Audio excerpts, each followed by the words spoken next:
ETV news కి స్వాగతం. ముందుగా ముఖ్యాంశాలు. వికసిత్ భారత్ లక్ష్యానికి వచ్చే 5 ఏళ్లు కీలకమన్న ప్రధాని. ఎన్డీఏకు 400 సీట్లు రావాలని పిలుపు. కార్యకర్తల కోసం అబ్ కీ బార్ 400 పార్ నినాదం. అయోధ్యలో ఆలయ నిర్మాణంతో 1000 ఏళ్ల రామరాజ్యానికి బాటలు. భాజపా జాతీయ మండలి తీర్మానం. లోక్సభ ఎన్నికల వరకు నడ్డానే అధ్యక్షుడు. సంక్షేమ పథకాల లబ్ధిదారులే వైకాపా స్టార్ క్యాంపెయినర్లన్న జగన్. ఓటమి భయంతోనే చంద్రబాబు పొత్తుల కోసం వెంపర్లాడుతున్నారని విమర్శలు.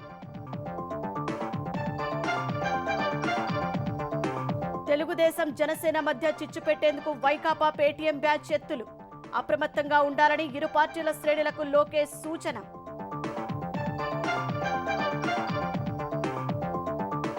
హైదరాబాద్ అభివృద్ధికి గత సీఎంల తరహాలో ముందుకెళ్తానన్న రేవంత్. సత్సంప్రదాయాలను రాజకీయాలకు అతీతంగా కొనసాగిస్తానని వెల్లడి. తెలంగాణలో డ్వాక్రా మహిళలకు మళ్లీ వడ్డీ లేని రుణాలు ఇస్తామన్న భట్టి. అంగన్వాడీలు ఆశా వర్కర్లకు ప్రతి నెల జీతాలు ఇచ్చేందుకు కృషి.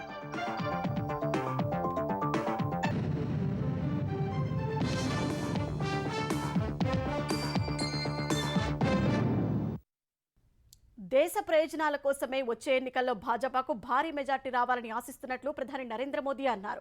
దేశాన్ని వికసిత్ భారత్ దిశగా నడిపేందుకు వచ్చే 5 ఏళ్లు చాలా కీలకమన్న ఆయన ఆ సంకల్పం సాకారం కావాలంటే భాజపా 370 సీట్లు సాధించి అధికారం చేపట్టాలన్నారు. అందుకోసం పార్టీ శ్రేణులు వచ్చే 100 రోజులు నూతన ఉత్సాహంతో పనిచేయాలని పిలుపునిచ్చారు. ఇదే సమయంలో కాంగ్రెస్ పై విమర్శలు ఎక్కుపెట్టిన మోదీ వారసత్వ రాజకీయాలకు పుట్టినిల్లు అయిన ఆ పార్టీ అస్థిరత్వానికి కూడా నెలవేనని పేర్కొన్నారు. అధికారం సంపాదించాలనే ఆలోచన తప్ప దేశాభివృద్ధికి కాంగ్రెస్ వద్ద అజెండా లేదని విమర్శించారు. సార్వత్రిక ఎన్నికలకు పార్టీ శ్రేణులను సర్వసన్నద్ధం చేసేందుకు ఢిల్లీలో నిర్వహించిన భాజపా జాతీయ మండలి సమావేశంలో ప్రధాని మోదీ ప్రసంగించారు. 2047 నాటికి భారత్ అభివృద్ధి చెందిన దేశంగా అవతరించడానికి ఇప్పుడు పెద్ద కలలు కనడంతో పాటు పెద్ద సంకల్పాలు చేపట్టాల్సి ఉందన్నారు. కోట్లాది మంది మహిళలు, పేదలు, యువత కలలు ఇప్పుడు మోదీ కళ అని అన్నారు. భారీ కుంభకోణాలు, ఉగ్రదాడుల నుంచి దేశానికి విముక్తి కల్పించామన్న ప్రధాని పేదలు, మధ్యతరగతి వర్గాల జీవన ప్రమాణాలు మెరుగుపరిచినట్లు చెప్పారు. వికసిత్ భారత్ లక్ష్యంగా యువత, మహిళలు, రైతు శక్తిని ఏకం చేస్తున్నట్లు తెలిపారు. దేశం కోసం పనిచేయడానికే తప్ప పదవీ వ్యామోహంతో మూడోసారి అధికారం కోరుకోవడం లేదని తెలిపారు. ప్రతిపక్షాలే ఎన్డీఏకు 400 స్థానాలు దాటుతాయని అంటున్నాయని చెప్పిన మోదీ అబ్ కీ బార్ 400 పార్ అనే నినాదాన్ని ప్రజల్లోకి తీసుకువెళ్లాలని సూచించారు. ఇందుకు భాజపా 370కి పైగా సీట్లు సాధించాల్సి ఉందని పేర్కొన్నారు. భాజపా గెలుపు విషయంలో ఎవరికీ ఎలాంటి సందేహాలు లేవన్న మోదీ వచ్చే జూలై, ఆగస్టులో జరిగే సదస్సుల కోసం ఇప్పుడే తనను పలు దేశాలు ఆహ్వానిస్తున్నాయని చెప్పారు. अब देश न छोटे सपने देख सकता है, न अब छोटे संकल्प ले सकता. सपने भी विराट होंगे, संकल्प भी विराट होंगे. और ये हमारा सपना भी है, हम सबका संकल्प भी है कि हमें भारत को विकसित बनाना है. और इसमें अगले 5 वर्षों की बहुत बड़ी भूमिका होने जा रही है. अगले 5 साल में भारत को पहले से भी कई गुना तेजी से काम करना है. अगले 5 साल में हमें विकसित भारत की तरफ एक लंबी छलांग लगानी है. सारे लक्ष्यों की प्राप्ति के लिए पहली शर्त है सरकार में भाजपा की जोरदार वापसी. 10 ఏళ్లు అవినీతి లేని పాలన అందించడం, పేదరికం నుంచి 25 కోట్ల మందికి విముక్తి కల్పించడం చిన్న విషయం కాదని ప్రధాని మోదీ తెలిపారు. సీఎంగా, ప్రధానిగా తాను ఎంతో చేసినందున ఇక విశ్రాంతి తీసుకోవాలని ఓ సీనియర్ నేత తనకు సూచించారని వెల్లడించారు. అయితే తాను దేశం కోసం తప్ప రాజకీయం కోసం పనిచేయడం లేదని ప్రధాని మోదీ చెప్పారు. भारत को $1 ट्रिलियन की अर्थव्यवस्था बनने में लगभग 60 साल लगे थे. 2014 में जब देश ने हमें अवसर दिया, 2 ट्रिलियन मार्क भी बहुत बड़ा लग रहा था. लेकिन 10 वर्षों में हमने अपनी अर्थव्यवस्था में $2 ट्रिलियन और जोड़ दिया. जब भारत दुनिया की 11वें नंबर की अर्थव्यवस्था था और 11 से 10 पर आने में दम उखड़ गया उनका, हम 11 से 5 पर ले आए. अर्थव्यवस्था जब 11 नंबर पर थी तब इंफ्रास्ट्रक्चर का बजट सिर्फ 2 लाख करोड़ रुपए भी नहीं बन पाता. आज भारत 5वें नंबर की अर्थव्यवस्था है तो भारत का इंफ्रा बजट 11 लाख करोड़ को पार कर चुका है. అయోధ్యలో రామాలయం నిర్మాణం చేపట్టి దేశ ప్రజల 5 శతాబ్దాల ఎదురుచూపులకు భాజపా ముగింపు పలికినట్లు ప్రధాని మోదీ తెలిపారు. గుజరాత్లోని పావగఢ్లో 500 ఏళ్ల తర్వాత మతపరమైన జెండా ఎగిరిందన్నారు. 7 దశాబ్దాల తర్వాత కర్తార్పూర్ సాహిబ్ రహదారిని తెరిచినట్లు చెప్పారు. 7 దశాబ్దాల తర్వాత ఆర్టికల్ 370 నుంచి దేశం స్వేచ్ఛ పొందినట్లు ప్రధాని గుర్తు చేశారు. అయోధ్యలో రామమందిర నిర్మాణం వచ్చే 1000 ఏళ్లు దేశంలో రామరాజ్యానికి బాటలు వేసిందని భారతీయ జనతా పార్టీ జాతీయ మండలి తీర్మానం చేసింది. దేశ రాజధాని ఢిల్లీలో జరిగిన భాజపా జాతీయ మండలి సమావేశాల్లో ఈ మేరకు తీర్మానాన్ని ఆమోదించారు. రాముని జన్మభూమిలో రామమందిర నిర్మాణం చరిత్రాత్మకమని, దేశం సాధించిన గొప్ప విజయమని అందులో పేర్కొన్నారు. భారతీయ నాగరికత సంస్కృతికి సంబంధించిన ప్రతి అంశంలో శ్రీరాముడు, సీత, రామాయణం ఉండటం గమనార్హమని తెలిపారు. భారత రాజ్యాంగం ప్రజాస్వామ్య విలువలు, అందరికీ న్యాయం కోసం అంకితమైందని, రామరాజ్యం ఆదర్శాల ప్రేరణతోనే వాటిని తీసుకున్నారని భాజపా తన తీర్మానంలో వివరించింది. భారత రాజ్యాంగ మూలప్రతిలో ప్రాథమిక హక్కుల సెక్షన్లో సీత, రామలక్ష్మణుల చిత్రముందని గుర్తు చేసింది. ప్రాథమిక హక్కులకు స్ఫూర్తి శ్రీరాముడినని చెప్పడానికి ఆ చిత్రమే నిదర్శనమని పేర్కొంది.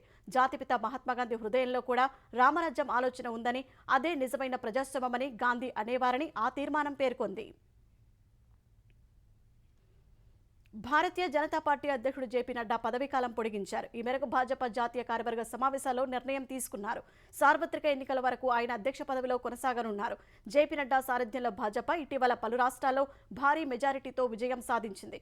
కేంద్రంలో మూడోసారి అధికారం చేపట్టాలని భావిస్తున్న కమలదళం ఆయన సారథ్యంలోనే లోక్సభ ఎన్నికలకు వెళ్లాలని నిర్ణయించింది.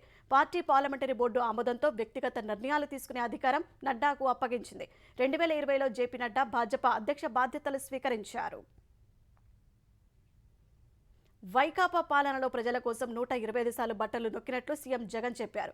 శ్రీ సత్యసాయి జిల్లా రాప్తాడులో జరిగిన సిద్ధం సభలో పాల్గొన్న జగన్ ఇప్పటికే 99% ఎన్నికల హామీలు నెరవేర్చామని తెలిపారు. ప్రతి ఇంట్లో ఉన్న అక్క చెల్లెమ్మ, అవ్వాతాత, రైతన్నలు వైకాపాకు స్టార్ క్యాంపెయినర్లు కావాలని కోరారు. తెలుగుదేశం అధినేత చంద్రబాబు ఎన్నికల హామీలను ఎప్పుడూ నెరవేర్చలేదని విమర్శించారు. ఎన్నికల తర్వాత తెలుగుదేశం పార్టీ ఉండదన్న భయంతోనే చంద్రబాబు ప్రాంతీయ పార్టీలతో పాటు జాతీయ పార్టీలతో పొత్తు కోసం వెంపర్లాడుతున్నారని ఆరోపించారు.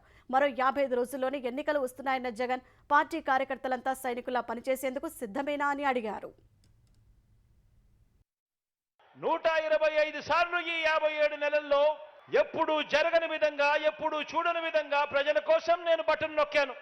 ఏకంగా 2,55,000 కోట్ల రూపాయలు నేరుగా ఈ బటన్ను నొక్కి నా అక్క చెల్లెమ్మల కుటుంబాల ఖాతాలకు వెళ్ళింది. ఇంత మంచి చేసిన మనందరి ప్రభుత్వానికి మద్దతుగా ఈ పాలనను కొనసాగింపుగా 2024 ఎన్నికల్లో ప్రతి కుటుంబం 2 బటన్లు నొక్కాలి అని ప్రతి ఇంటికి వెళ్ళి చెప్పండి. వచ్చే ఎన్నికల్లో మన టార్గెట్ 175కు 175 అని అడుగుతా ఉన్నాను. వచ్చే ఎన్నికల్లో మన టార్గెట్ 25 ఎంపీలకు 25 ఎంపీలు అని అడుగుతా ఉన్నాను. రాప్తాడు సిద్ధం సభలో ఆంధ్రజ్యోతి ఫోటోగ్రాఫర్ కృషపై వైకాపా ముఖలు దాడికి పాల్పడ్డాయి.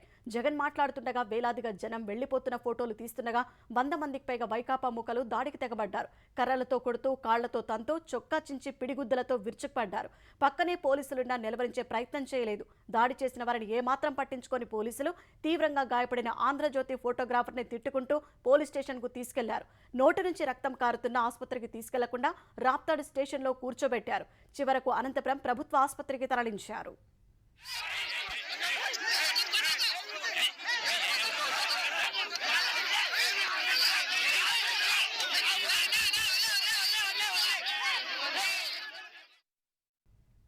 జగన్ సిద్ధం సభలతో ప్రజలకు అగచాట్లు తప్పలేదు. రాప్తాడు సభ కోసం ఆర్టీసీ 3,000కు పైగా బస్సులను కేటాయించగా బస్సులు లేక ప్రయాణికులు ఇబ్బందులు పడ్డారు. రాయలసీమతో పాటు ఒంగోలు, గుంటూరు ప్రాంతాల నుంచి కూడా బస్సులను సభకు తరలించడంతో బస్సులు లేక ప్రయాణికులు పడరాని పాట్లు పడ్డారు. చిన్నారులు, వృద్ధులతో గంటల కొద్దీ నిరీక్షించినా బస్సుల జాడలేక ప్రైవేటు వాహనాలను ఆశ్రయించారు. 110 బస్సులున్న కదర్ డిపోలో 72 బస్సులను సీఎం సభకు తరలించారు. సత్యసాయి జిల్లా మడకసిరలోను బస్సులు లేక ప్రయాణికులు ఆటోలో గమ్యస్థానాలకు వెళ్లారు. రద్దీతో కర్ణాటక బస్సులో ప్రయాణికులతో కిక్కిరిసిపోయాయి. మామిళ్లపల్లి వద్ద 44వ జాతీయ రహదారిపై భారీ వాహనాలను దారి మళ్లించారు. ఫలితంగా హైదరాబాద్ వైపు వెళ్లే వాహనాలకు 100 కిలోమీటర్ల దూరం పెరిగింది. ట్రాఫిక్ జామ్తో ప్రజలు తీవ్ర అవస్థలు పడ్డారు. మరోవైపు సభా ప్రాంగణంలో చంద్రబాబు, పవన్ కళ్యాణ్, ఇతర పార్టీ నేతల ఫోటోలు పెట్టి వచ్చిన జనంతో ఈ ఫోటోలను చేతులతో కొట్టించేలా ఏర్పాట్లు చేశారు. కొండలు, క్వారీలు, పోర్టులు సహా దోచుకునేందుకు అవకాశం ఉన్న వేటిని వైకాపా నేతలు వదలడం లేదని తెలుగుదేశం జాతీయ ప్రధాన కార్యదర్శి లోకేష్ విమర్శించారు. దోచుకోవడం, దాచుకోవడమే జగన్ పని అని ఆరోపించారు. విశాఖ తూర్పు, పశ్చిమ, దక్షిణ నియోజకవర్గాల శంకరావం సభల్లో పాల్గొన్న ఆయన 2 నెలల జగన్ అహంకారానికి, ప్రజల ఆత్మగౌరవానికి మధ్య యుద్ధం జరగబోతోందన్నారు. తెలుగుదేశం, జనసేన మధ్య చిచ్చు పెట్టేందుకు వైకాపా పేటీఎం బ్యాచ్ ఎత్తిస్తోందన్న లోకేష్ పసుపు సైన్యం, జనసైనికులు అప్రమత్తంగా ఉండాలని సూచించారు. వచ్చే 2 నెలలు చాలా కీలకమని, ఇరు పార్టీల కార్యకర్తలు కలిసికట్టుగా పోరాడి ప్రజాప్రభుత్వ ఏర్పాటుకు కృషి చేయాలని కోరారు.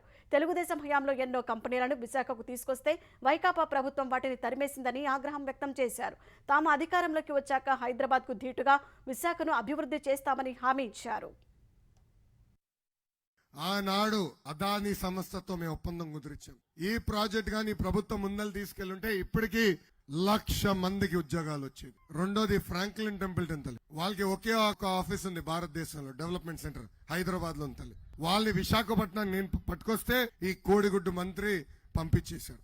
కాండ్యూంట్ ఇక్కడున్న మిలీనియం టవర్స్ కి నేను తీసుకొస్తే ఆ కంపెనీని పంపించేశాడు. అనేక ఐటీ పరిశ్రమలు నేను తీసుకొచ్చాను. ఆ పరిశ్రమలన్నీ ఈ రోజు ఆంధ్ర రాష్ట్రం నుంచి తరిమేసే పరిస్థితి తల్లి. తెలుగుదేశం, జనసేన ప్రభుత్వం వస్తుంది, తప్పనిసరిగా హైదరాబాద్ కి ధీటుగా ఐటీ పరిశ్రమలు తీసుకొస్తాం. స్థానికులకి ఉద్యోగాలు కల్పించే బాధ్యత వ్యక్తిగతంగా నేను తీసుకొస్తా. ఏ నగరంలో శాంతి భద్రతలు ఉంటాయో ఆ నగరం అభివృద్ధి చెందుతుందని సీఎం రేవంత్ రెడ్డి అన్నారు. గత 30 ఏళ్ల నుంచి హైదరాబాద్ అభివృద్ధికి చంద్రబాబు, వైఎస్ఆర్, కేసీఆర్ ఎంతో కృషి చేశారన్న రేవంత్, రాజకీయాలకు అతీతంగా వారు తీసుకున్న నిర్ణయాలను కాంగ్రెస్ ప్రభుత్వం ముందుకు తీసుకెళ్తుందని చెప్పారు. హైదరాబాద్ ఔటర్ రింగ్ రోడ్డును చంద్రబాబు ప్రతిపాదిస్తే దాన్ని కొనసాగిస్తూ వైఎస్ఆర్ పూర్తి చేశారని రేవంత్ గుర్తు చేశారు. హైదరాబాద్ నానక్ రామ్గూడలో అగ్నిమాపక శాఖ ప్రధాన కార్యాలయం, కమాండ్ కంట్రోల్ కేంద్రాలను సీఎం ప్రారంభించారు. హైదరాబాద్ శివారు ప్రాంతాల్లో రీజనల్ రింగ్ రోడ్డు త్వరలో తీసుకొస్తామని స్పష్టం చేశారు. రింగ్ రోడ్డు చుట్టూ మెట్రో రైల్ సదుపాయం కల్పిస్తామన్న ఆయన హైదరాబాద్ సహా తెలంగాణ అభివృద్ధికి 2050 విజన్ ప్రణాళికతో ముందుకు పోతామని తెలిపారు. అర్బన్ తెలంగాణ, రూరల్ తెలంగాణలను అభివృద్ధి చేస్తామన్నారు. ఫార్మాసిటీ కట్టలేదని కొంతమంది అంటున్నారన్న రేవంత్, అది అంతర్జాతీయ విమానాశ్రయం పక్కనే ఉండటం సరికాదన్నారు. ఈ హైదరాబాద్ నగరంలో శాంతి భద్రతల సమస్యను పరిష్కరించుకుంటూ ఆనాటి ప్రభుత్వాలు ఒక విధానాన్ని నెలకొల్పినాయి కాబట్టి ఈ రోజు ఈ స్థాయిలో మన నగరం పోటీ పడుతుంది. అది చంద్రబాబు నాయుడు గారు కావచ్చు, రాజశేఖర రెడ్డి గారు కావచ్చు, చంద్రశేఖరరావు గారు కావచ్చు. 30 సంవత్సరాలు రాజకీయాలు ఎలా ఉన్నా హైదరాబాద్ నగర అభివృద్ధి విషయంలో గత ప్రభుత్వాలు తీసుకున్న నిర్ణయాలను కొనసాగించుకుంటూ ఇంకా మంచి నిర్ణయాలతోనే వాళ్ళు ముందుకెళ్ళిండ్రు. ఈ సాంప్రదాయం కొనసాగుతుంది. ఇప్పటి వరకు హైదరాబాద్ నగరానికే మాస్టర్ ప్లాన్ తయారు చేస్తూ వచ్చిన గత ప్రభుత్వం. ఇప్పుడు మేము ఆలోచన చేస్తున్నాం, హైదరాబాద్ నగరానికే పరిమితం చేయదలుచుకోలేదు. తెలంగాణ మొత్తం ఒక నగరం లాంటిది, almost more than 40% urban area. అందుకోసమని వేగంగా అభివృద్ధి చెందాలి అని అంటే మొత్తం తెలంగాణకి మెగా మాస్టర్ ప్లాన్ ఉండాలనేది మా ప్రభుత్వ విధానము. 2050 మెగా మాస్టర్ ప్లాన్ తెలంగాణకు ఆలోచన చేస్తున్నాము. తెలంగాణలో డ్వాక్రా మహిళలకు వడ్డీ లేని రుణాలిచ్చే కార్యక్రమాన్ని తిరిగి ప్రారంభిస్తామని ఉప ముఖ్యమంత్రి మల్లు భట్టి విక్రమార్క తెలిపారు. భద్రాచలం ఐటీడీఏ కార్యాలయంలో జరిగిన పాలక మండలి సమావేశంలో మంత్రులు కోమటిరెడ్డి వెంకటరెడ్డి, తుమ్మల నాగేశ్వరరావుతో కలిసి పాల్గొన్న ఆయన గిరిజనులకు చేపట్టాల్సిన అభివృద్ధి కార్యక్రమాలపై చర్చించారు. 4 ఏళ్లుగా ఐటీడీఏ పాలక మండలి సమావేశం జరగలేదని, ఇక నుంచి 3 నెలలకు ఒకసారి జరుగుతుందని చెప్పారు. గిరిజనులకు విద్య, వైద్యం, వ్యవసాయానికి సంబంధించిన అభివృద్ధి కార్యక్రమాలను మెరుగుపరిచేలా చర్యలు తీసుకోవాలని అధికారులను ఆదేశించినట్లు చెప్పారు. ఆశా వర్కర్లు, అంగన్వాడీ కార్యకర్తలకు ప్రతి నెల జీతాలిచ్చేలా చర్యలు చేపడతామన్నారు. ఆశా వర్కర్స్కి, అంగన్వాడీ వర్కర్స్కి, ఏఎన్ఎంస్కి, వంట చేసే మహిళలకి, హాస్టల్లో వంట చేసే మహిళలకి జీతాలు 18 నెలల నుంచి రావట్లేదు. ప్రతి నెల జీతాలు టంచన్గా అందేటువంటి కార్యక్రమాన్ని చేపట్టబోతా ఉన్నాం. ఇప్పటికే మొదలుపెట్టాం. అట్లాగే రాష్ట్రంలో ఆనాడు కాంగ్రెస్ ప్రభుత్వం మొదలుపెట్టినటువంటి డ్వాక్రా మహిళా సంఘాలకి వడ్డీ లేనటువంటి రుణాలు ఇచ్చేవాళ్ళు. గత 8 సంవత్సరాలుగా ఆ వడ్డీ లేనటువంటి రుణాలు మహిళలకి పూర్తిగా బంద్ చేశారు. మళ్ళీ తిరిగి ఇందిరమ్మ రాజ్యం వచ్చింది కాబట్టి వడ్డీ లేని రుణాల్ని తిరిగి మహిళా సంఘాలకు మొత్తానికి ప్రారంభం చేయబోతా ఉన్నాం. కాళేశ్వరం ప్రాజెక్టులో భాగమైన అన్నారం బ్యారేజీని పూర్తిగా ఖాళీ చేశారు. అన్నారంలో సీపేజీని అరికట్టేందుకు అవసరమైన పరీక్షల కోసం నీటిని ఖాళీ చేశారు. బ్యారేజీలో 2.6 టీఎంసీల నీరు ఉండగా 10 గేట్ల ద్వారా నీటిని దిగువకు పంపారు. మొత్తం 2.5 టీఎంసీల నీటిని వదిలేశారు. మేడిగడ్డ బ్యారేజీ కుంగిన తర్వాత పరిశీలించిన జాతీయ డ్యామ్ సేఫ్టీ అథారిటీ బృందం అన్నారం, సుందిళ్ల బ్యారేజీలకు కూడా సమస్య వచ్చే అవకాశం ఉందని, అక్కడ నీటిని ఖాళీ చేయాలని సూచించింది. బ్యారేజీలో పూర్తిగా నీటిని ఖాళీ చేయడంతో ఆ ప్రాంతంలో ఇసుక తేలింది. సోమవారం జాతీయ డ్యామ్ సేఫ్టీ అథారిటీ ప్రత్యేక ఇంజనీరింగ్, సాంకేతిక నిపుణుల బృందం బ్యారేజీని పరిశీలించనుంది. ఉమ్మడి వరంగల్ జిల్లాను ఐటీ పారిశ్రామిక హబ్గా తీర్చిదిద్దుతామని తెలంగాణ ఐటీ శాఖ మంత్రి శ్రీధర్ బాబు స్పష్టం చేశారు. హనుమకొండలో పద్మాక్షి అమ్మవారిని కుటుంబ సమేతంగా దర్శించుకున్న మంత్రి హైదరాబాద్ తరహాలో వరంగల్ను అభివృద్ధి చేసేందుకు ప్రభుత్వం చిత్తశుద్ధితో పనిచేస్తోందని వెల్లడించారు. విద్యార్థుల నైపుణ్యం పెంపొందించేందుకు జిల్లాలో స్కిల్ యూనివర్సిటీలను ప్రారంభిస్తామన్నారు. త్వరలో బహుళజాతి పరిశ్రమలను తీసుకొస్తామని శ్రీధర్ బాబు హామీ ఇచ్చారు. వరంగల్, హనంకొండ ఈ 2 టైర్ సిటీ హైదరాబాద్ తర్వాత పరిశ్రమలకు సంబంధించి కానీ ఐటీ రంగానికి సంబంధించి కానీ పెద్ద ఎత్తున అభివృద్ధి చేయాలని ప్రభుత్వ ఆకాంక్ష.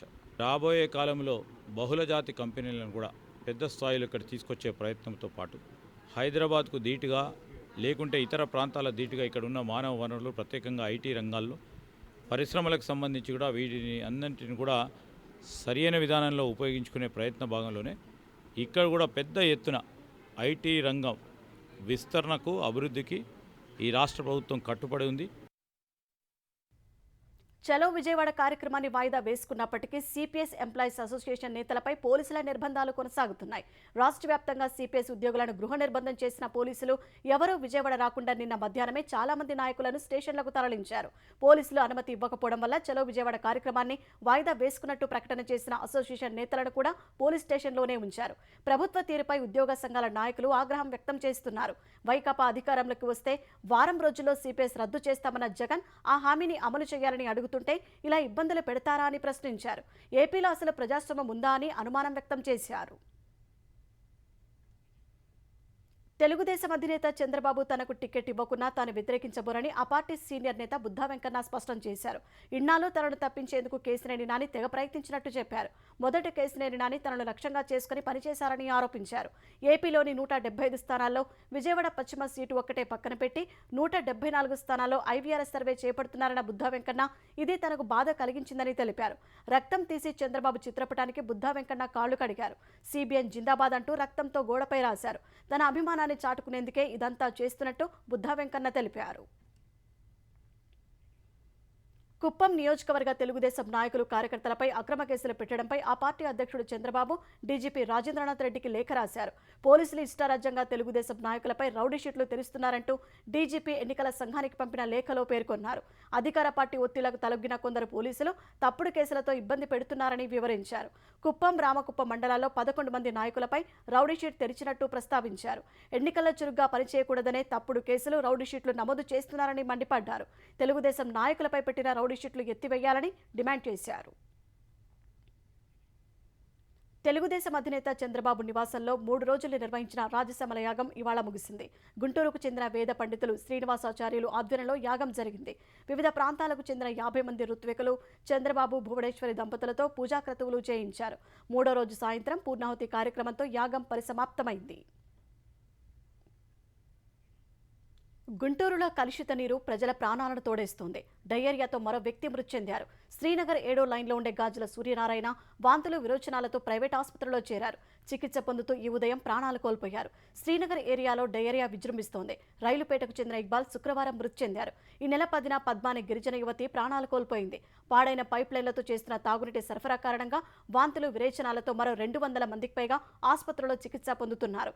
కలుషిత జలాలు నగరవాసులను కాటేస్తున్నా ప్రభుత్వంలో మాత్రం చలనం లేదు. నీటి, ఆహార నమూనాలు సేకరిస్తున్న అధికారులు కాలుష్యానికి కారణం ఏమిటో మాత్రం చెప్పడం లేదు. డయేరియా కబలిస్తున్నా నివారణ చర్యలు చేపట్టలేదని ఇంకెంతమందిని బలిగొంటారంటూ స్థానికులు ప్రశ్నిస్తున్నారు.